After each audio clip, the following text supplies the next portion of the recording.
Iburu, Iboya, Buche, everybody in Cyberland. I hope you guys can hear me okay. It's your favorite Bawalao. At least I hope so. I'm all doing D-Leke coming at you. Hey, I want to touch on something very important to me because I don't think this divinity gets enough attention in general. But I also just want to reinforce it, but on the perspective of Ifa. Okay, not necessarily the perspective of Ocha. And I want to make sure that's 100% known. Because there's a lot of patakis and a lot of stories that go into this divinity on the side of Ocha and the side of Ifa. But as a Bawalao, I speak only on the side of Ifa. So let's jump right into it. Okay? So today, I would like to introduce you to a divinity called Orisha Oko. Okay, who is Orisha Oko? When we look at the icing on the cake, we think about Orisha Oko, we think about somewhat of prosperity. We talk about agriculture. We talk about somebody who is giving to the land and giving to human beings. That's where crops come from. That's, in essence, it's something that is necessary for sustaining life for human beings. How beautiful is that? When we also look at it and we look at the geography of the earth, we look at earth and then we look at water. And those two always meet, correct? And at the end of the day, those are the two things that match when we talk about a physical element of earth and water. When we think about Orisha Oko, I need us to remember that as I start to dig in a little bit more on who Orisha Oko truly is. From the aspect of Orisha Oko, I would like to remind people that Orisha Oko could be a guardian of somebody's head. It is very possible that Orisha Oko comes out as someone's guardian in Mano de Orula. Why is that important? Because Orisha Oko is not one that we typically speak about. It's not one that we typically move towards. And let me tell you why. Orisha Oko is a very complicated divinity. But it doesn't excuse the fact that we don't talk about him and we don't do things the right way towards him. And sometimes when Orisha Oko needs to be crowned, we don't crown Orisha Oko, we crown something else. That is the side of Ocha that I don't want to dig into. That's not my lane. I'm not trying to, nor am I trying to get into a two-way argument with the Dileguns, Ifa, and so forth. So let's just talk about some of the attributes that Orisha Oko has when it talks about someone who's guiding or a human being that's being guided by Orisha Oko. When Orisha Oko is on somebody's head. Orisha Oko, when we see Orisha Oko's kids, all right, the women, men of Orisha Oko, okay, these Omos, Orisha Oko, are hard workers. They're trusting. They're very discreet. Okay? They have a need and a respect for mankind. They have a very high ethical and moral code when it comes to life. They walk themselves in a very straight line. Orisha Oko's kids, all right? Orisha Oko's kids are some of the most loyal of them all. When we look to Orisha Oko, when we give adimus and obras and we do things for Orisha Oko, we do it with a sense of understanding that Orisha Oko is a fair and just divinity who looks at all aspects. When we look at Orisha Oko, right, and we take some of those attributes that come with his kids, Orisha Oko is not a womanizer. He's not a partier. He's a hard worker and he walks a straight line. That is Orisha Oko. Who is Orisha Oko? Okay. In the daytime, And we're talking about the divinity now, Orisha Oko. When we talk about Orisha Oko, in the daytime, he is that exactly what I explained earlier, right on the surface. He's a hard worker, the agriculture, feeding mankind, doing great things, making people happy. But who's Orisha Oko at nighttime? In the daytime, he's the hard worker. At nighttime, who is he? I remind everybody, earlier I said the earth meets the ocean, right? It's just typical geography of the earth, right? Two physical planes, the earth, the water, earth, boom, right? They're gonna meet one way or another, doesn't matter, okay? What does that tell you? That tells you that at the end of the day, Orisha Oko and Oloko are known to have a pack. There's even stories of the feminine aspect of Oloko married to Orisha Oko. Okay? There is pacts with Oloko, one. There is pacts with Oya. There is pacts with Yewa. There is pacts with Babaluaye. There is pacts with Chango. Orisha Oko touches so many different aspects of divinities and so many of their characteristics. When we talk about our earth beings and our earth nature elements, you talk about Osai, you talk about Orula. Orisha Oko has a lot to do with it, just about everywhere.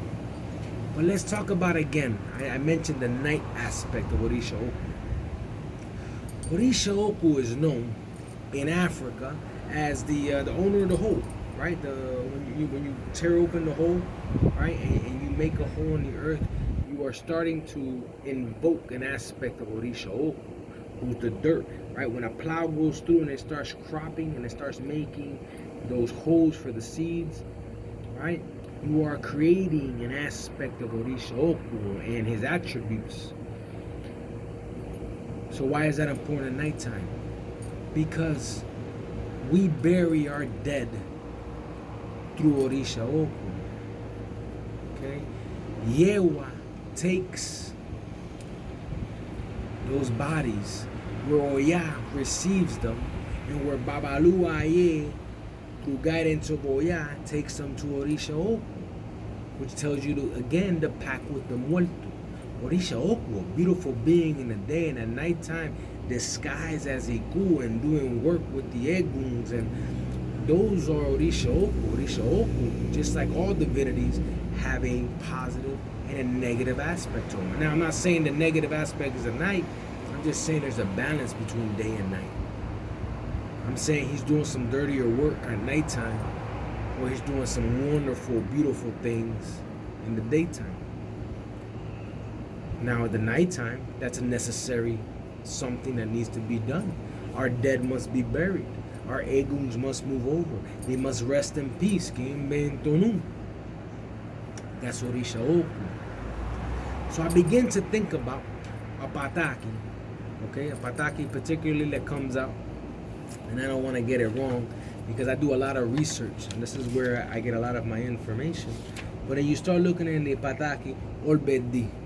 Okay, and when I talk about Olbedi, I talk about the fact that in this pataki, this is where the pack of Chango and Orisha Oko come to play. Why is this important? Because it begins to show you the evolution of who is Orisha Oko. Orisha Oko at one point in time was punished because he didn't do it both. And that was revealed in Olbedi.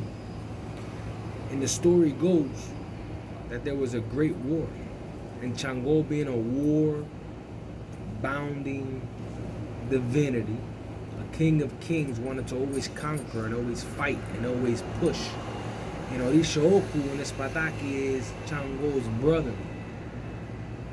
Orula, through Ifa, to Orisha Oko, do it both. Doing it both. Do a sacrifice before you go out to war, this, that, and the other, because you need to do it or you're going to get hurt. What happens? Orisha Oko did not do the both. What happens now is he hurts his leg, his knee, his ankles. He's basically on a crutch. Now, because he's on a crutch, he can no longer go and fight the war with his brother Chango. So he stays behind. And this is where the true elegance, okay, the true beauty of Orisha Oko is discovered. And we begin to see the necessary deeds of this divinity on what it is that life needs through Orisha Oko.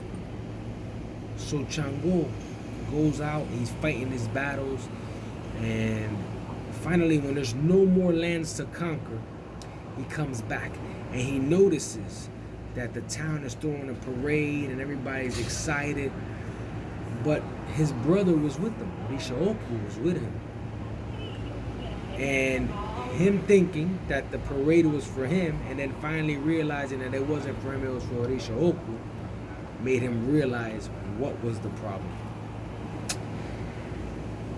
There was an issue, and you know what, I'm not even going to talk about the issue with Yemaya and Orisha Oko and why some of those packs, when we talk about the brujas, don't work with Orisha Oko. Orisha Oko's kids need to be a little bit careful with them. But anyway, Yemaya starts to antagonize Chango towards Orisha Oko, and Orisha Oko then stands up and says, hey, how do you think you won the war? Who do you think fed your people and buried your dead? Who do you think took care of all your land over here and kept your city going and flourished?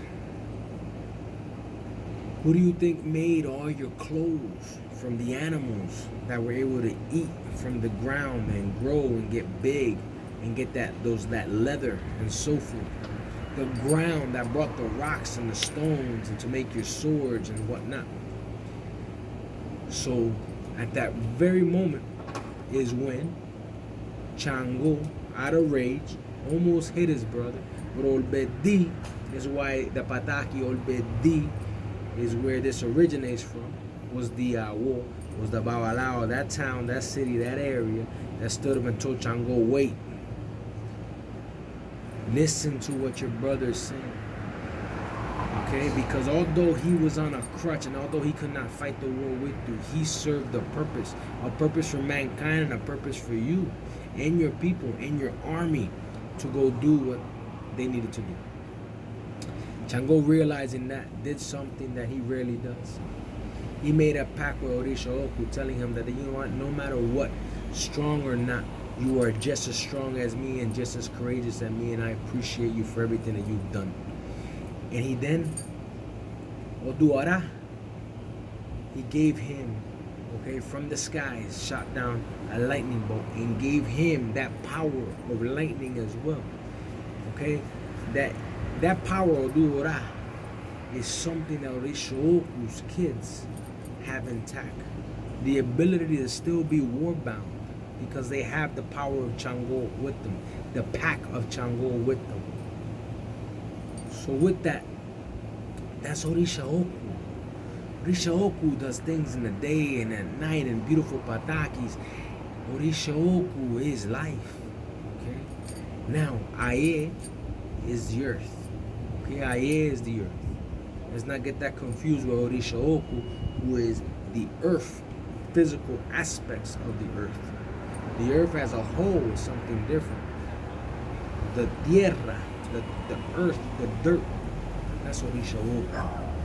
And the prosperity that earth brings and the richness in the soil and what it can do for people. So with that said, I want to make sure that we're all on the same page when we talk about Orisha Oko. You know what I mean? I took a couple of notes down. I talk about the Orisha Oko's kids, you know, the pack with many divinities, Oya, Chango, Yewa, Babalua, Ye, Chango, respect. You know what I mean? You got to have a lot of respect for this divinity. I just told you how strong he is. I told you how much he offers the world. You know what I mean? Remember that next time you pull out on the side of the road and you're peeing and you're shitting in the dirt and the woods and you're like, whatever. Have a little bit more respect. Can you hold your bowel movements? Maybe you can go somewhere and do it somewhere else. I mean, because it all comes down to the necessity. Do we have to do something? Because for Orisha Oko and his moral and ethical conduct to be high and his sacrifices to always help mankind, The least we can do is respect nature. The least we can do is respect where his plane is, where his ile resides, which is the dirt. Food for thought, right? I also put in here, right, Olokun Pack.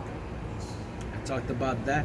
And I talked about just Orisha Oko is just a hard worker. He's a complicated divinity. But hopefully this video gives you guys a little bit more aspect on who is Orisha Oko. Mafarafun Orisha Oko. And with that said, Iburu, Iboya, Ibucheche. Like always, I'm always looking for certain people to hit me with comments, hit me with an email, tell me, hey, can you break this down for me? I'm also wanting to start something different. I want to be able to break down people's mano de orula.